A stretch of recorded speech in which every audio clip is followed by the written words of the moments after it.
Hey, good evening, ladies and gentlemen. I want to welcome you guys back to the Wisconsin Conservative Conversations here. I'm your host, Ed Delgado.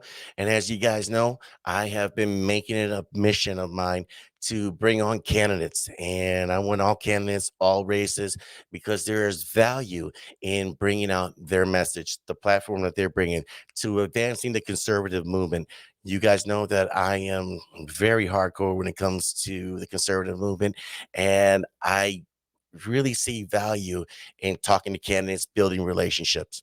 And as such, I like to make sure that I'm bringing you guys the best. So if you guys could do me a favor, make sure you guys hit that like button here because we'll be dropping this episode here on YouTube. Check out the website down below. Subscribe, hit the like button and bell notification if you would do me that favor. But what I want to bring here tonight, as you guys saw from the channel art, we have a very special guest here tonight. As you guys know, the 2022 election cycle has been hot from the get-go. And we have 5 people running for the governorship here in the great state of Wisconsin. We've already interviewed one of them. Now I'm going to welcome our second guest here. And here's a woman who comes with a lot of, well, credentials. And let's break it down like that. She's a former lieutenant governor. She has been part of the Women's Suffrage Centennial Commission, 1848 Project, Rebecca Peck. Now she is running for governor. Without further ado, please allow me to tell you it is my honor to bring on Rebecca Kleefisch. How are you tonight? I'm so good, Ed. Thank you so much for having me.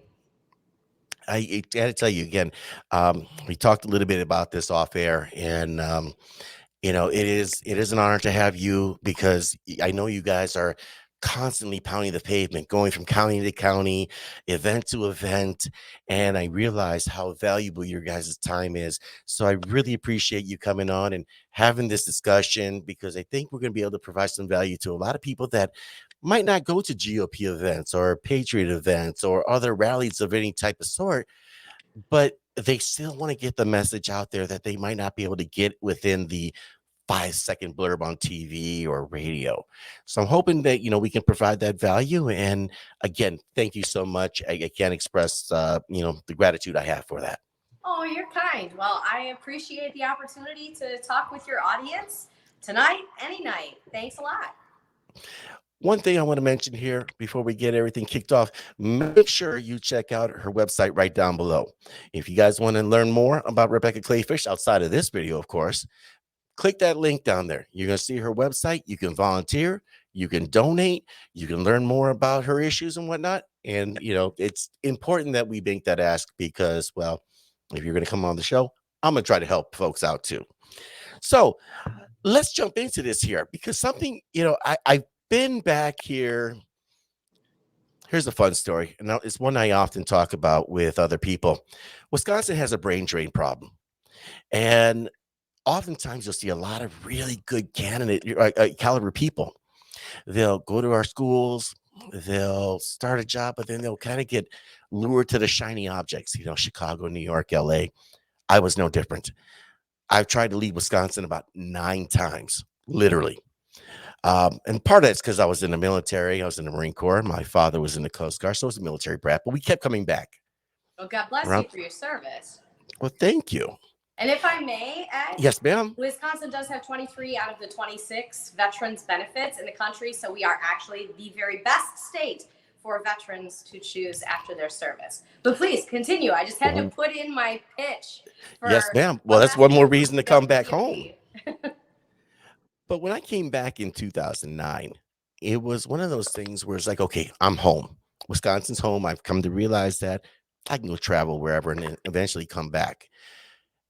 But as the months and the years kind of went on, I started getting more involved politically. And this is where I first kind of took notice of yourself and also Scott Walker during the 2009-2010 election cycle.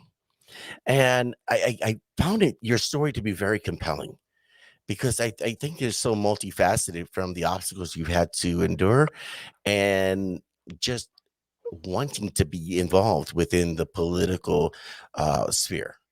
And I was hoping you might start there and talk about your origins and what got you moving. Sure.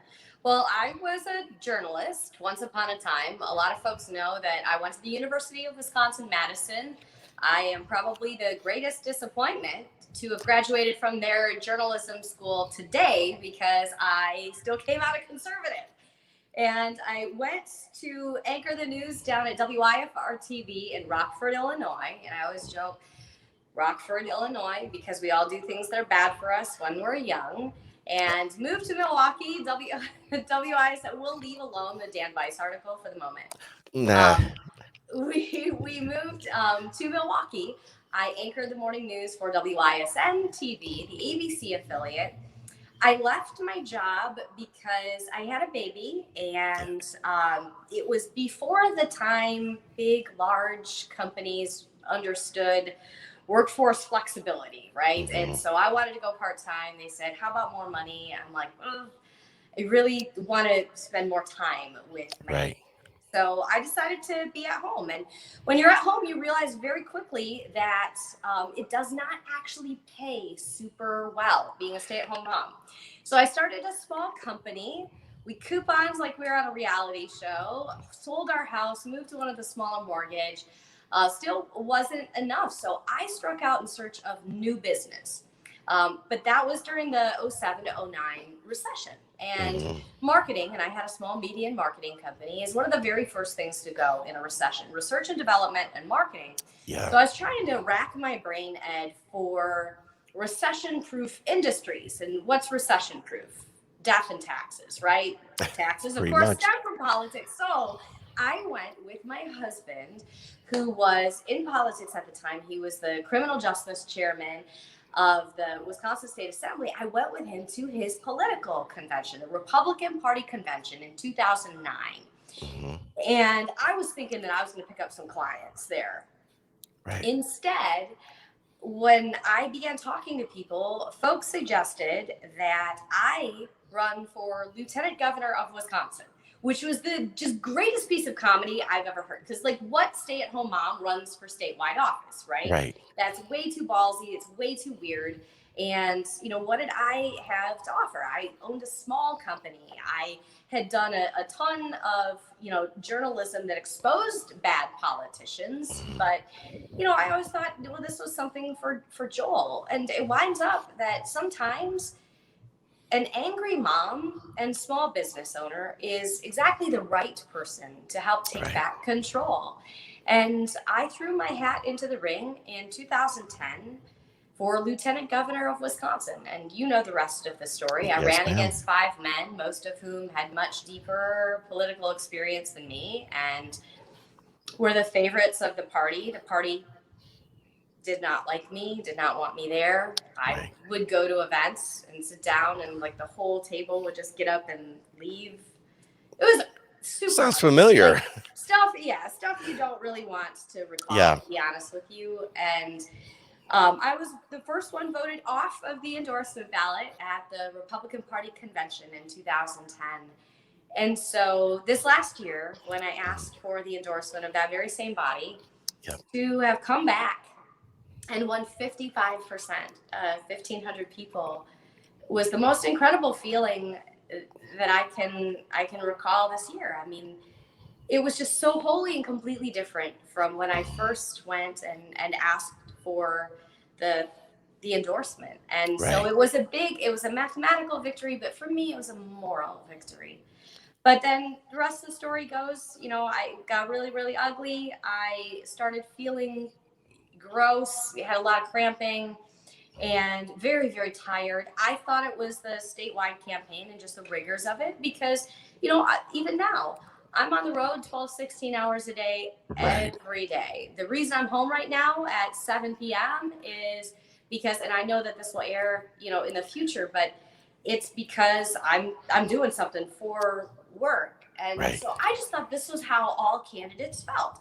All candidates must feel awful. All candidates must, you know, feel like their backs are about to break. All candidates must feel like they're about to faint all the time. No, in fact, if your body is doing that, something may actually be wrong. And listen to your body. Exactly. So about 2 weeks before my September primary election, I was diagnosed with full-blown colon cancer. And my tumor was about the size of a grapefruit. It had already broken through my colon wall and was moving toward my liver. Within 3 days, I started bleeding. In gut disease, you can't just sit at home. You got to go for emergency surgery, which I did. And I did not get right back out of the hospital. I was still in the hospital on election day.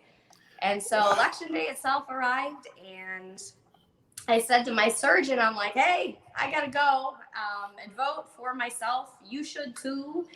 But you got to let me out. And so my sister was recounting the other day. She's like, Becky, I remember your surgical nurse came in. She capped your IV. She pulled it.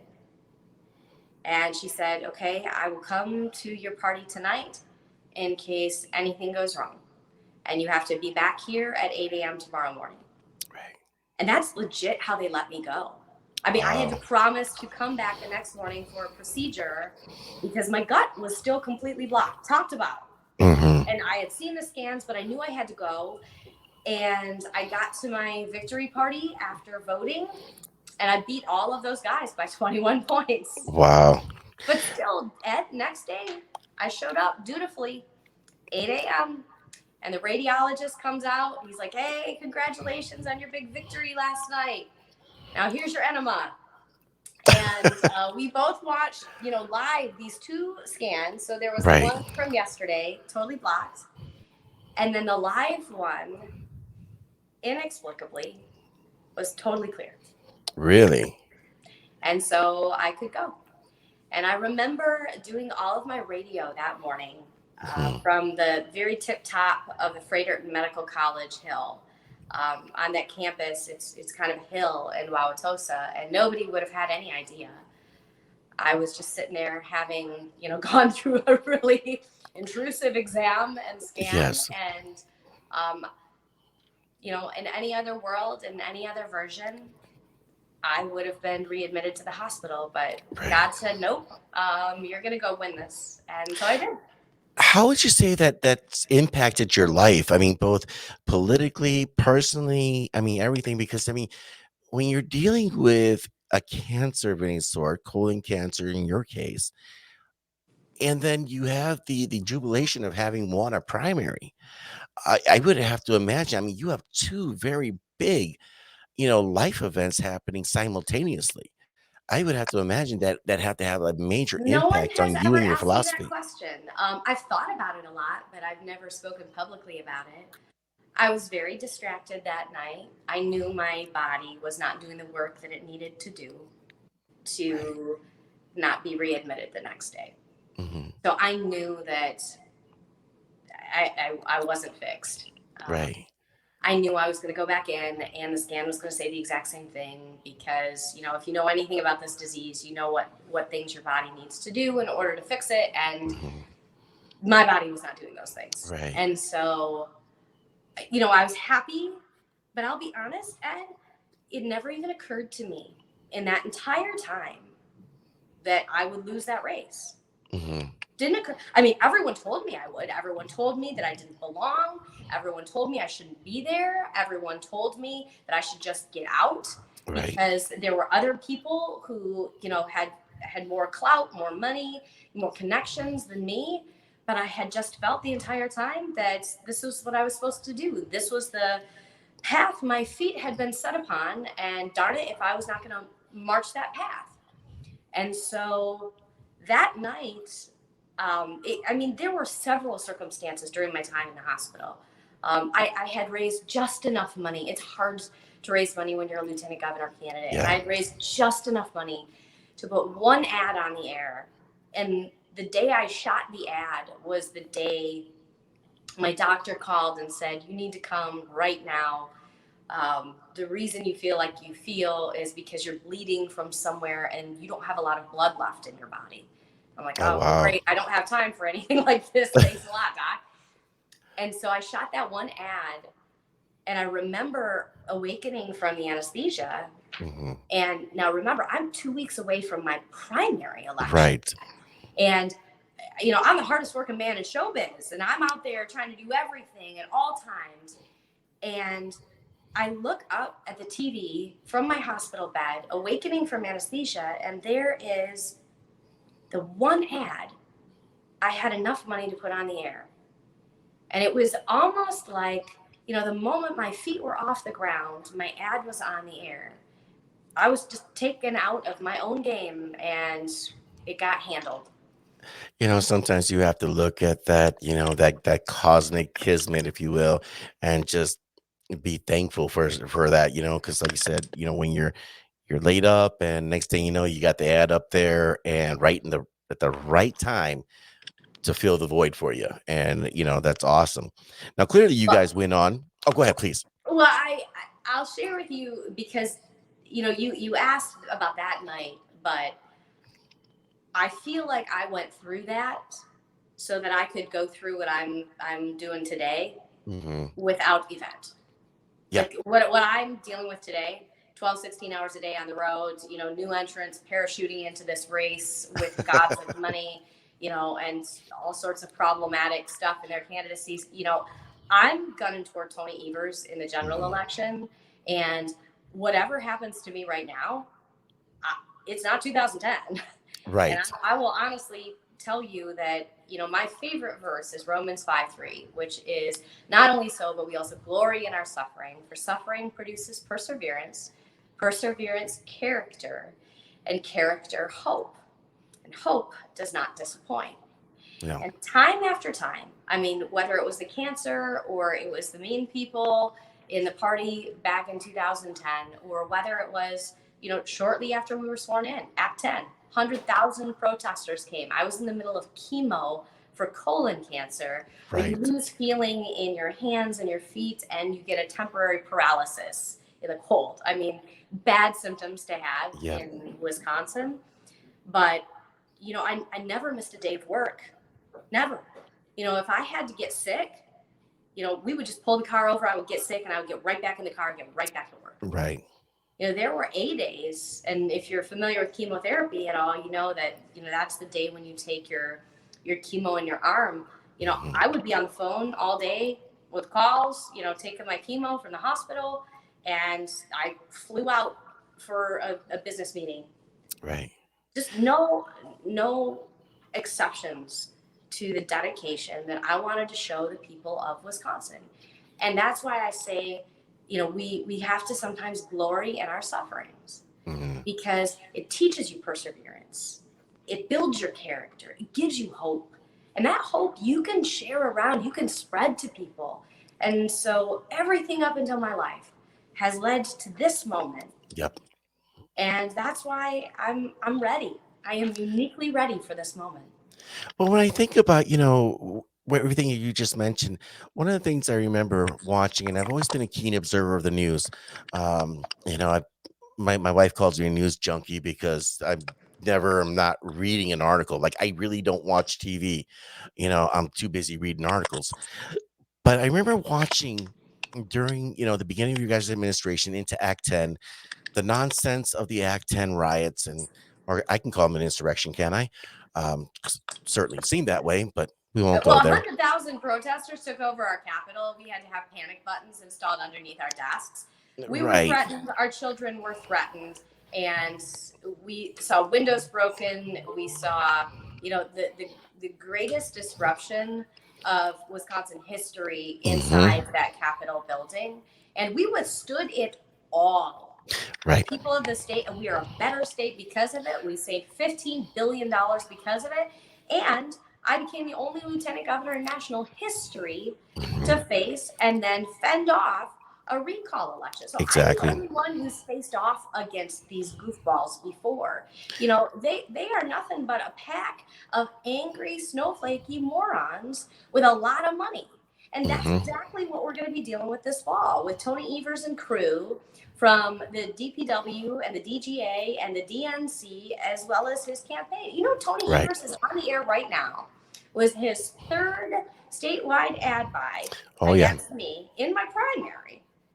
So I got the Yahoo shooting at me from my right flank, then I got Evers on my left flank, and he is running an ad saying that somehow our administration is responsible for the spike in violent crime across the state of Wisconsin.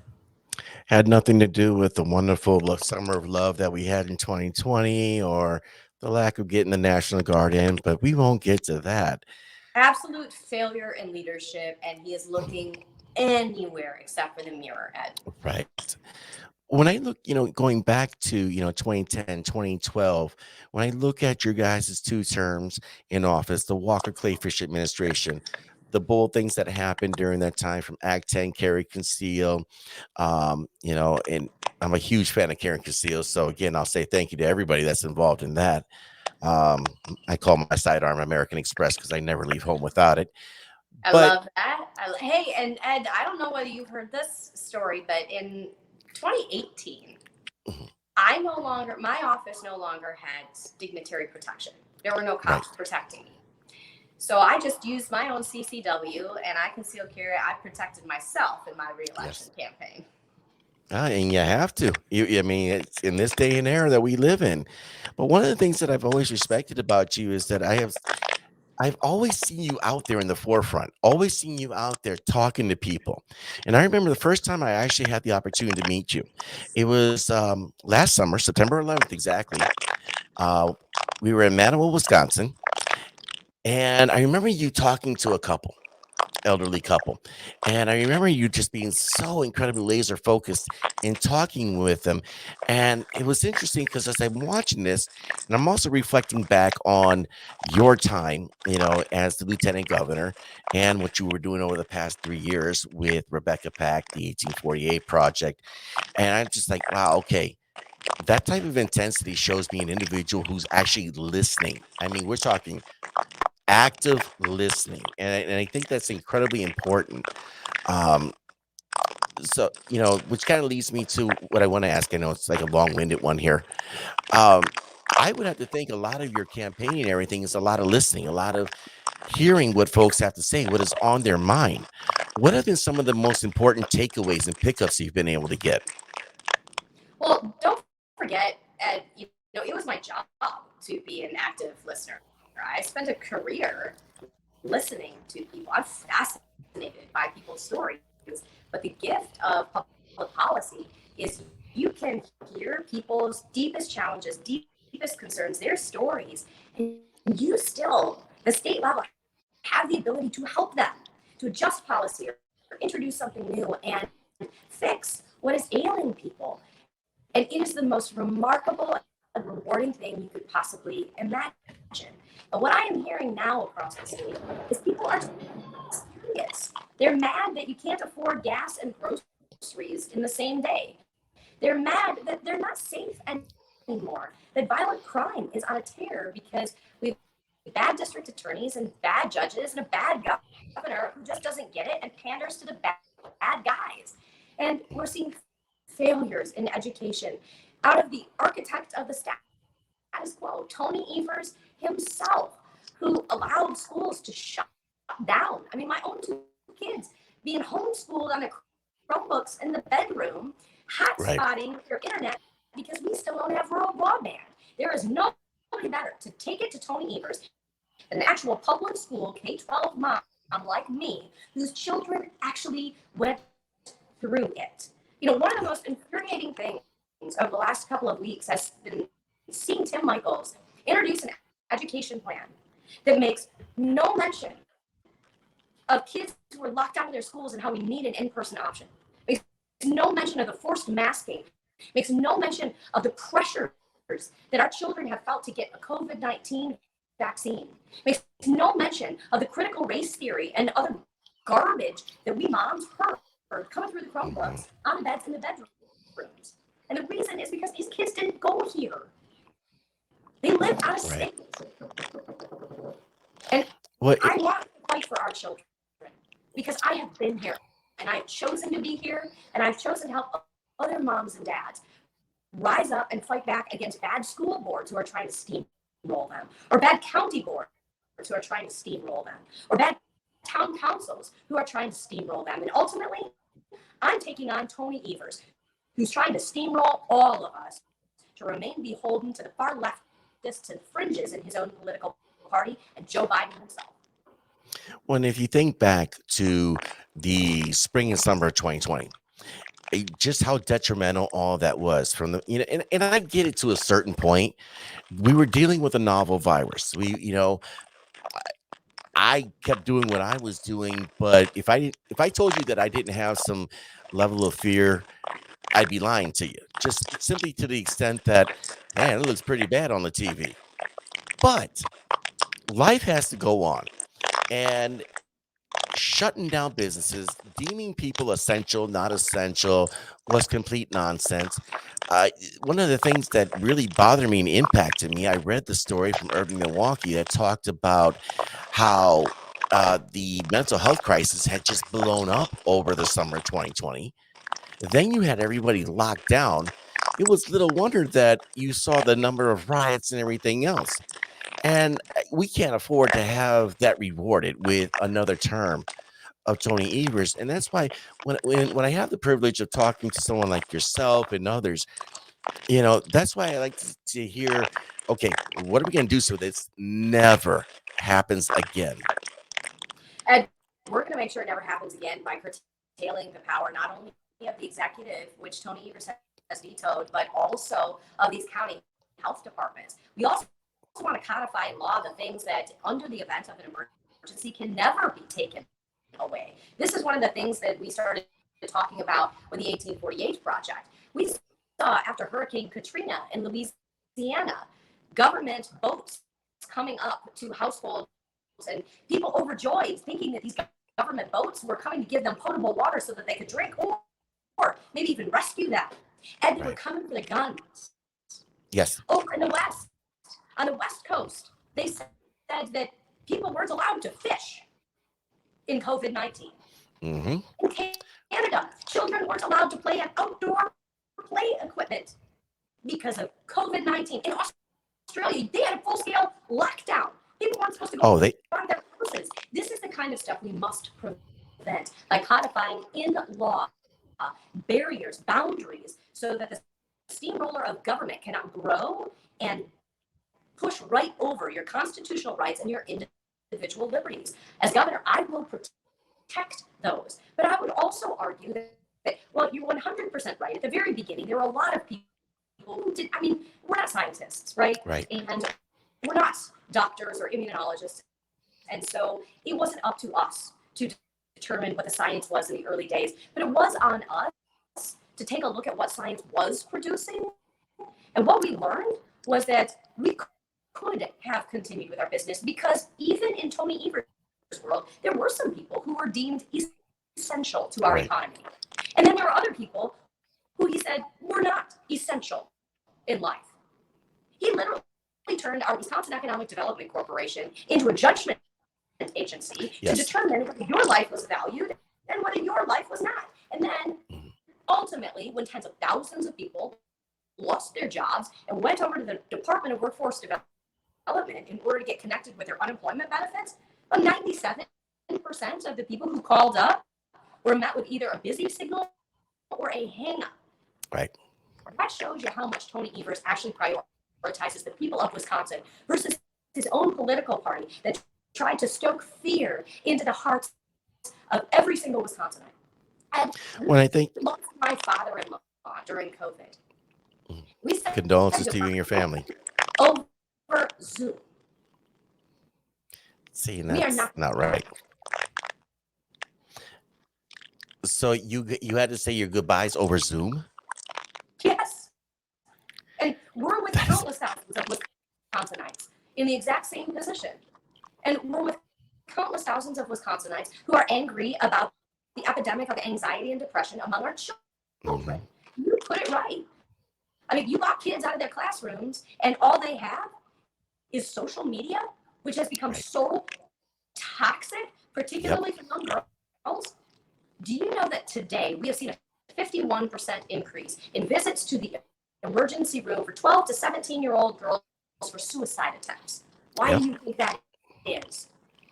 In 20 years from now, we are going to look back on this day and we are going to say, what in the world were we as Americans thinking, doing this to our children? What?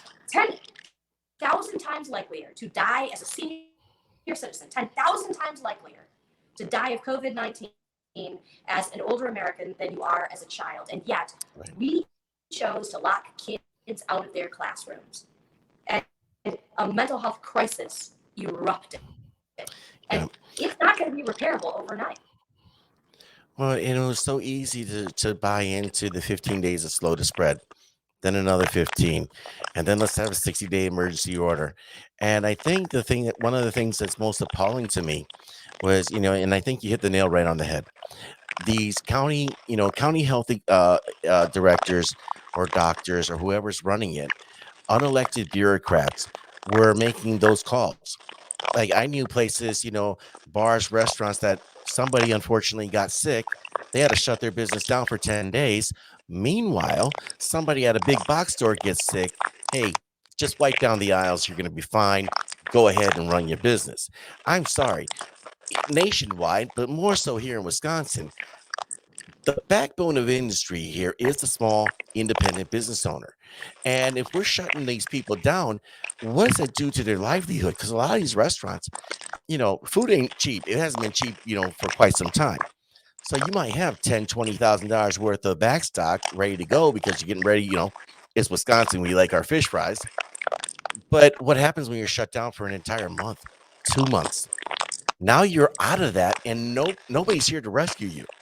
And then Evers has the audacity to say, hey, look at our job numbers. We have the lowest unemployment. We created all these jobs. No, you let people go back to work. Let me clear this Yes, ma'am. up with your viewers right now.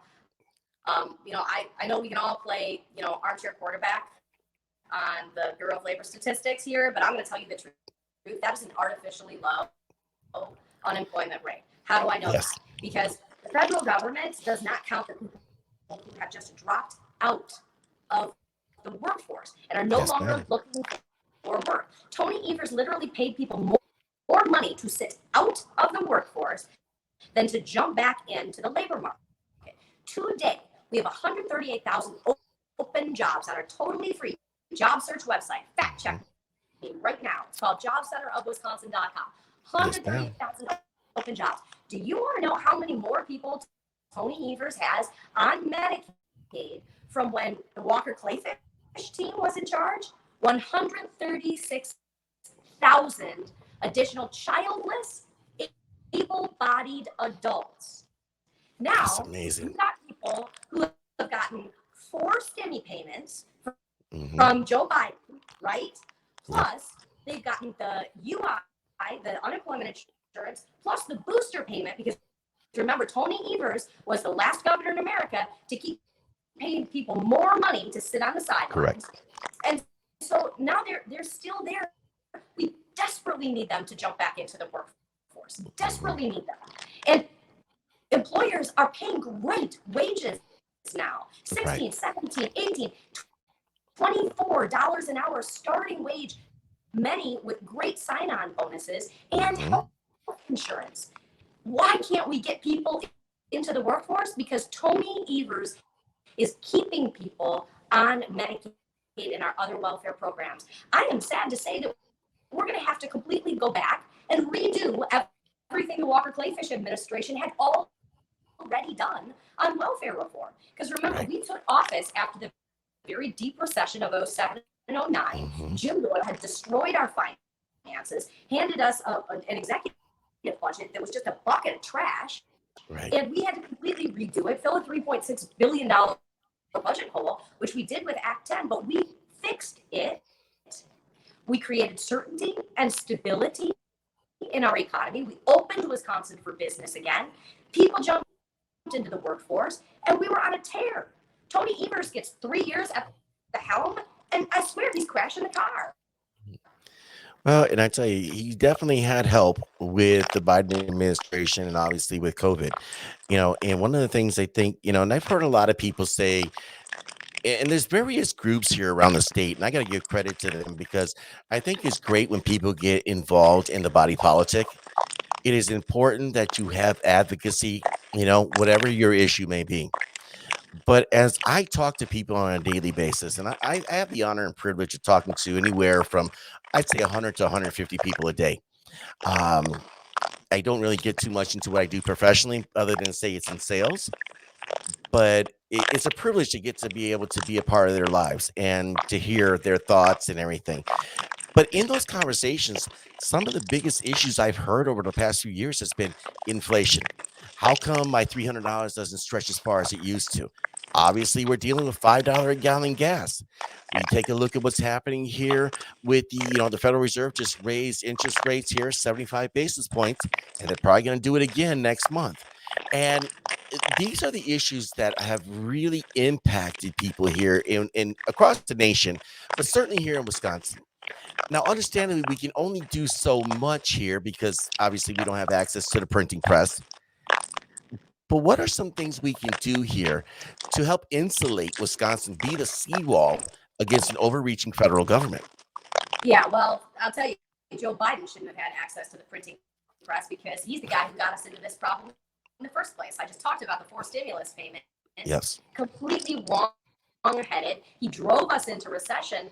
I have folks I'm talking to right now who are actually cheering disaster because they feel like, okay, well, if we get into the accident, then at least we'll go to the hospital and we'll start the healing faster. I've heard that as well. Actually being encouraged by the fact that we're being driven into recession faster rather than more slowly. I mean, this is tragic when this is coffee conversation across Wisconsin. And you're right, there aren't a ton of tools a governor has, but here are my tools, and here's what I will use. We need to allow people to keep more of their own paychecks because everything is far too expensive. That means massive tax reform. We're going to focus it on the income tax this time around because you remember in the Walker Kleefisch administration, we focused really hard on the property tax.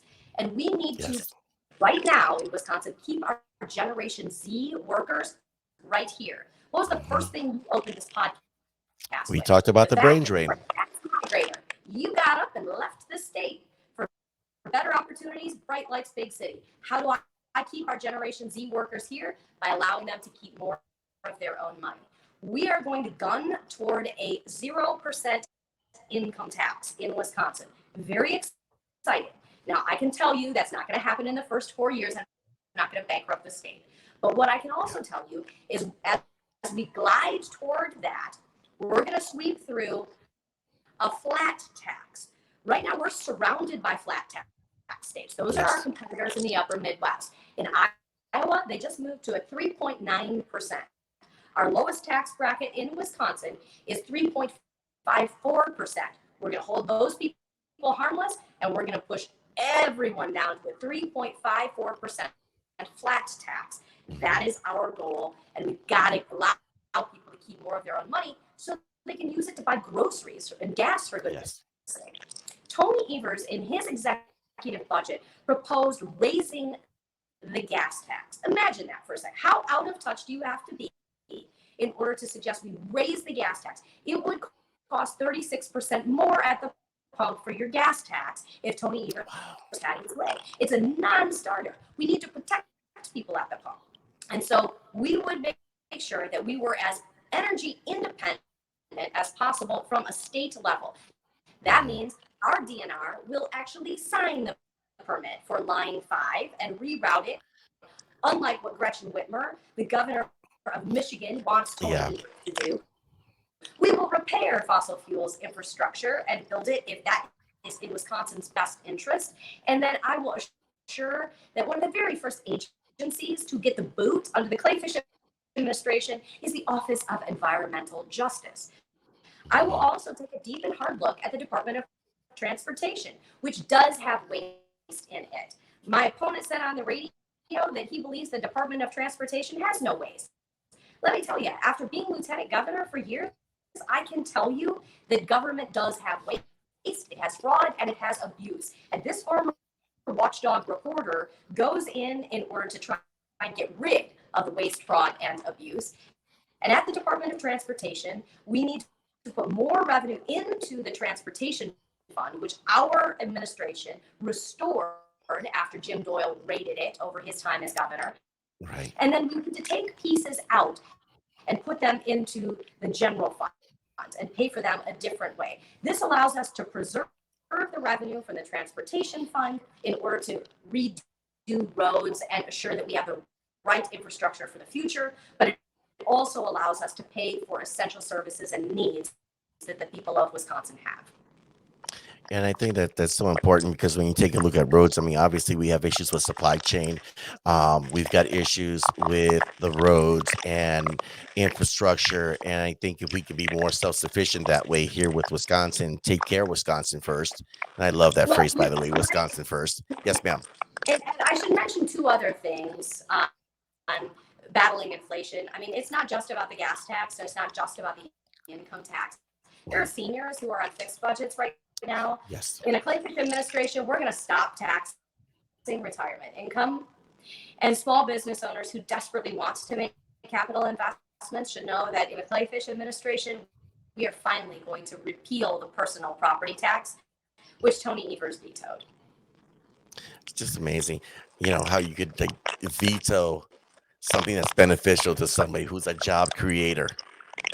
But That just Tony Evers doesn't get it because he's never had a small business in his life, as I have, and I know others have who have been in the legislature and run for public office. He's been a lifelong educrat, but that's why he is not qualified to ask people for a contract extension right now.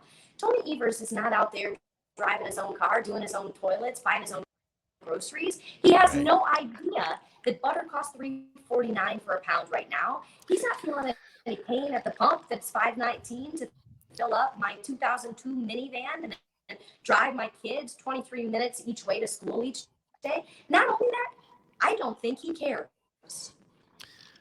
It's interesting you mentioned the gas price. I filled up my tank the other day, and I have a Kia Soul, so it's a little four-banger. Hurt my feelings because it was like $52. I've never spent $52 to fill up a four-cylinder vehicle. $52 feels like a bargain to anybody driving a truck right now, or my goodness, that yes, has a small fleet, because people are carping about the prices at the grocery store, but I'll tell you, doing dairy breakfasts all month, talking with farmers nonstop, you realize there is no margin there. Seed prices are up, fertilizer prices are up. They're all on 2-year waiting lists in order to get ag implements right now. They're not making any more money. In many cases, they're losing money on you and me paying more for our products at the grocery store. And Tony Evers and Joe Biden and all of their pals are just licking their chops and are smacking with delight over the fact that they believe that somehow inflation and horrible gas prices are going to lead to what they call, no joke, the great transition away from fossil fuels. Yes.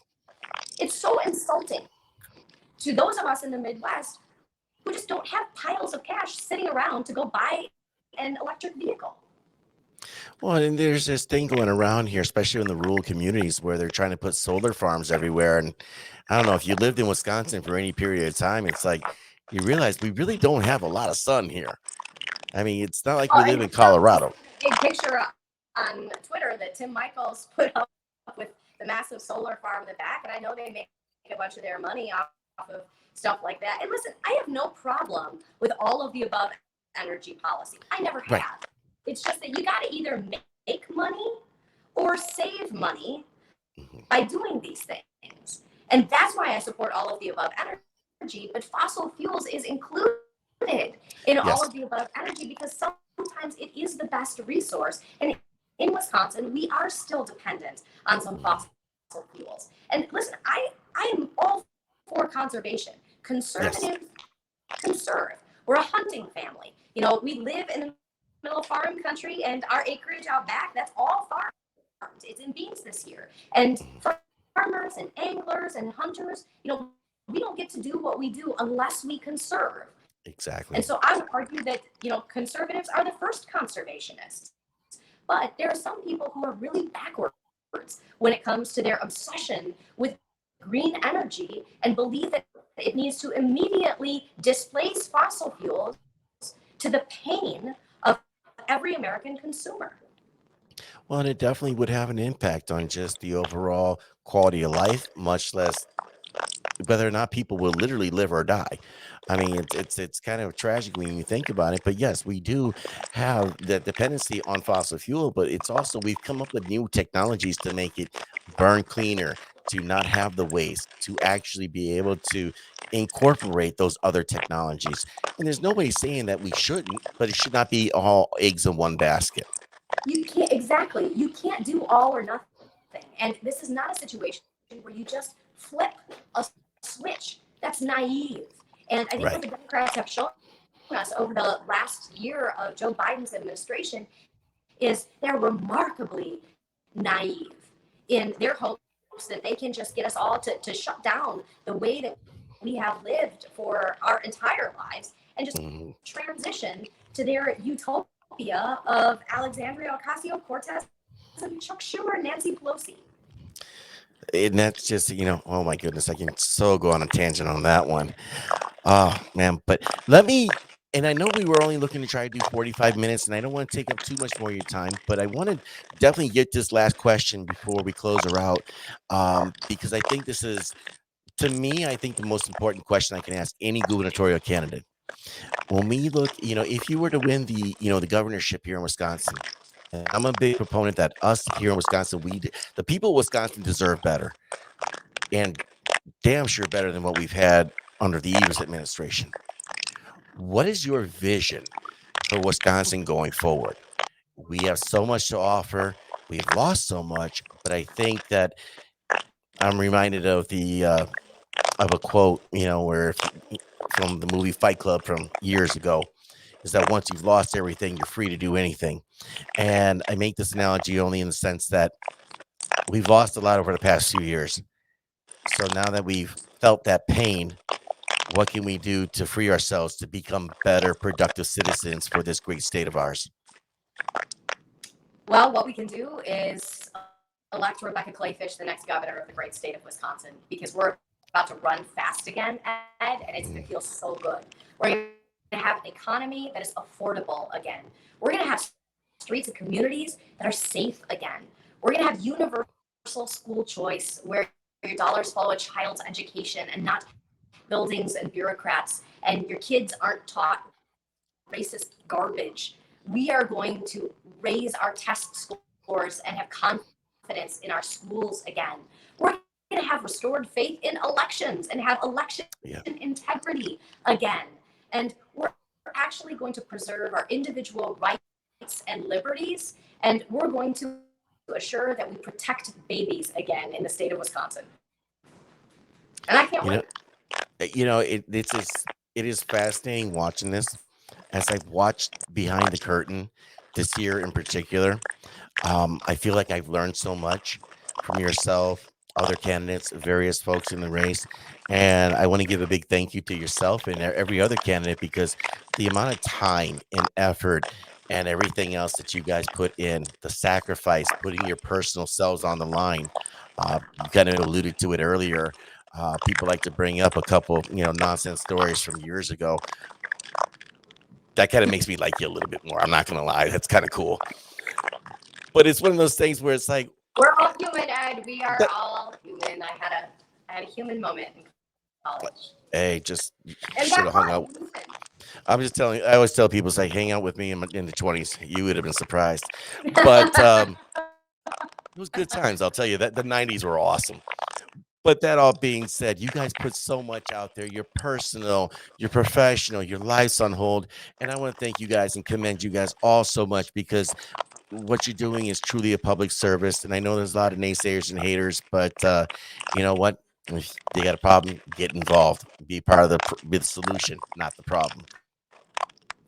Well, God bless you for saying that, because, I've been recruiting and training and funding candidates for years, and sometimes it's a lot to try and convince people to run for political office, because they see, that people talk about raping my kids on Twitter. They see the outrageous stuff they say about my family. And honestly, it's not me. I love public policy. I will get through the campaign to do the great work of the people. And that's what I'm so excited about. Yeah. It's my family, sitting there watching, returning from swimming at their cousins. It's them. And so I salute all people who are willing to run for political office, from school boards to town council, to county board, judgeship. It is a way to change the world from our little corner of it. And one Yes, day, ma'am. when my kids ask me, what did you do when the world was burning? I can honestly tell them everything I could. And that's motivating. Yeah, I share that same sentiment. I have my 10-year-old son, and by the way, he wanted to say hi to you because Tell he my was said hi. impressed.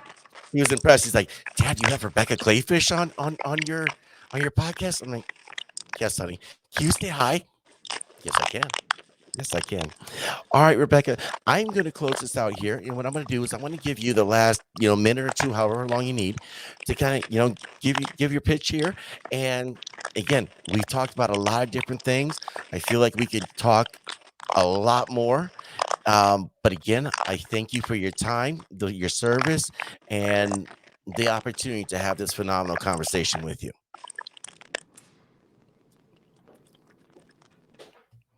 So I'm going to let you take the full screen and give you the last couple minutes here.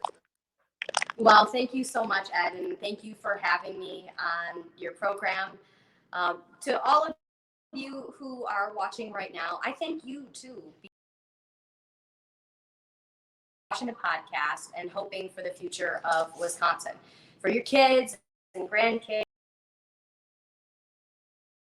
that's frankly why I do what I do every day, for my kids, for my community. So much. It's why I spend hours and hours away from the people I love, who I love so well. We have seen 3.5 years of a disaster, Governor Tony Evers, and it's time for a change. And the best indication of what you will do in the future is, in the past, I have been a proven conservative fighter, the only proven conservative for the Republican nomination for governor of Wisconsin. I took on the liberal, on the Republican establishment, and I won. I took on cancer, and I won. 4 times. If you want a proven winner, then that's me. If you want and then kept them, that's me. Delivering such policy victories as photo ID to protect your vote. We defunded Planned Parenthood of all states and clinics. We did prevailing wage reform. We became a right to work state. And of 10, which made me the only lieutenant governor in American history to face a recall. And I've kept them. And so here are the promises I'm making to you tonight. To run fast again with an affordable economy where you can keep more of your own pay groceries in the same day. I promise I'm never going to raise your gas tax. I promise that we're going to clean up our streets and toss the bad guy door of criminal justice. We're going to do bail and sentencing reform. I'll put 1,000 more cops on of Milwaukee County, John Chisholm. I can also promise you this. We're going to make sure that there is always an in-person option, that we're prioritizing literacy in our school districts. We're not going to do COVID-19 vaccine mandates on our children. We're going to get back to a state we're proud to live in and neighbors about. And I can't wait to do all of this with you. And I wish all of you a really good evening. Thank you so much, Rebecca. With you. Best of luck in your campaign. And if you ever want to come back on, or if there's anything I can be of service. Thank you, Ed. And RebeccaForGovernor.com if you'd like to join the team. the state. We'd love to sign you up, and we'd love to change the world from our corner of it. You have a phenomenal even. And again, thank you for being on. Thanks, Ed. So thank you guys for joining us here tonight. Obviously, this episode will be dropping here Wednesday night here. And then we'll have more guests coming on. I'll have more announcements, everything else coming out there. So sure to smash that like button, hit the bell notification so you can get the future episodes there. And of course, subscribe, all that good stuff. Special thank you to our guest, Rebecca Kleefisch. She's running for governor. Again, the website right down there. So make sure you guys check it out. So I will see you guys later on. Good night. God bless you. God bless the United States of America. God bless Wisconsin. I'm out.